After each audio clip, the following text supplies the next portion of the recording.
Hey everyone, I'm Andy Tree with Forest NB. I'm at the King's Clear Tree Nursery, meeting with Francois. Francois is the Executive Director of the Atlantic Tree Improvement Council, or Atlantic for short. Francois, could you tell me a little bit about what a day in the life of Executive Director of the Tree Improvement Council, what that looks like? Well, typically one will be in contact with various people, covering various topics, not just tree breeding information, but basically making the organization work and work better. So it can be anything from looking at the budget, right through to looking at breeding values, looking at data, following up on the progress of establishment of tests, talking to the people that is looking after those activities. Every day is different than the previous day, and that is the exciting part of what I'm doing, and I really love that.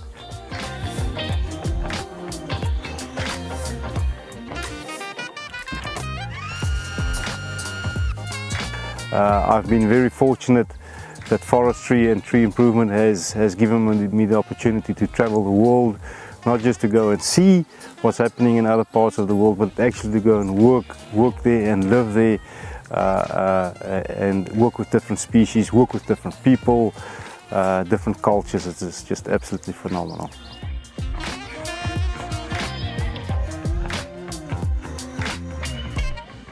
My dad was a forester, so I grew up on a plantation in South Africa.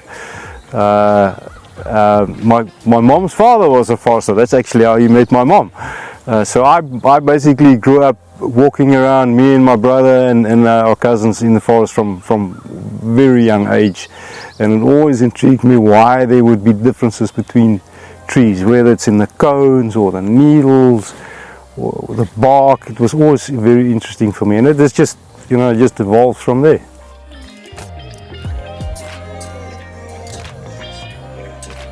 I studied forestry, BSc forestry.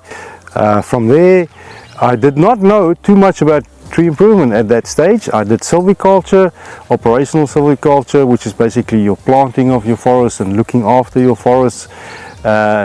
From there, moved into operations, harvesting, and then from there, I got exposed to tree improvement. We had a tree improvement research station close to where our plantations were, and I actually took off the one afternoon. I said to my boss, I want to go and see what they do there, and I was dumbfounded, and it was absolutely phenomenal to see what they were doing. And I literally started working there a month after I went there. I was lucky enough to start in tree improvement. Started at the bottom,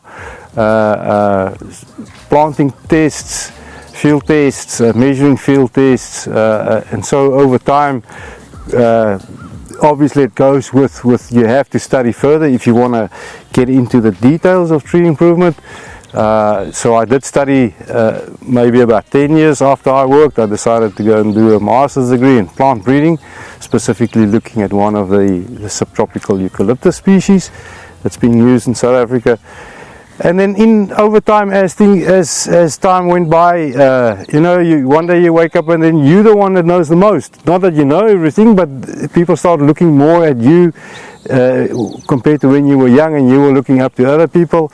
You find yourself in a position where you need to lead people, and that was also a new learning curve. Now it's not so much about the trees, it's more about the people. And that just sent me on my way. I ended up, I got the opportunity to go and work in Sumatra in Indonesia. Total different environment. What I was used to, different species, did not know nothing about the species. Fortunately, no matter with what tree species you're working with, the basics, the principles of forestry breeding remains the same.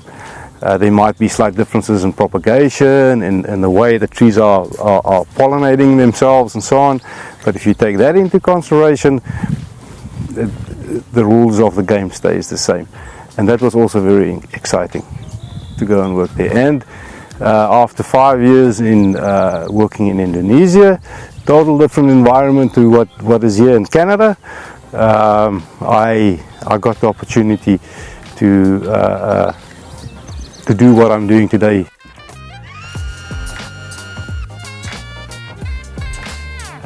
take your time, don't rush things, learn as much as what you can. It's a phenomenal working environment.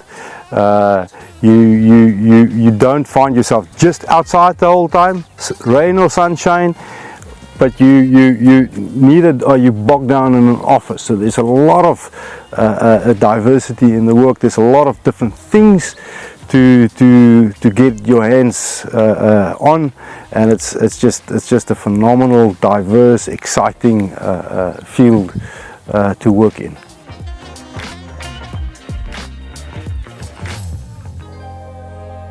The biggest challenges in the current position is it's such a diverse group of members that has been doing their thing, and they've been doing it well in the way that they have been doing it for a long time. But for everything that's being done, there's always a better way of doing it. If you look across the fence and so on, and I guess my biggest challenge would be to get everybody to buy in the best methods of tree improvement, implementing that, and to make sure that there's continuity going into the future, not just for the orchards and the people that's currently involved, but for the next generation of trees and tree breeders that probably hasn't been born yet or are still in nappies. They will have to find themselves in a situation where things just carry forward. So that's that consolidation and continuity is I would imagine the biggest challenge. It's all people stuff, nothing tree stuff.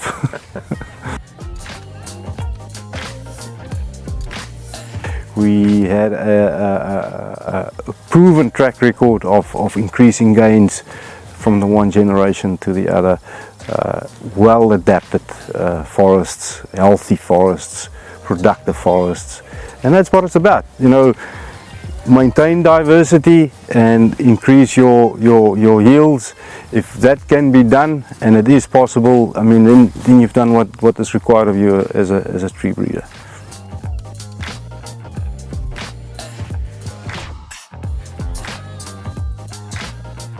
It's cold in February.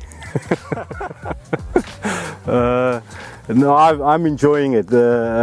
People are very friendly, the food is great, diverse tree species.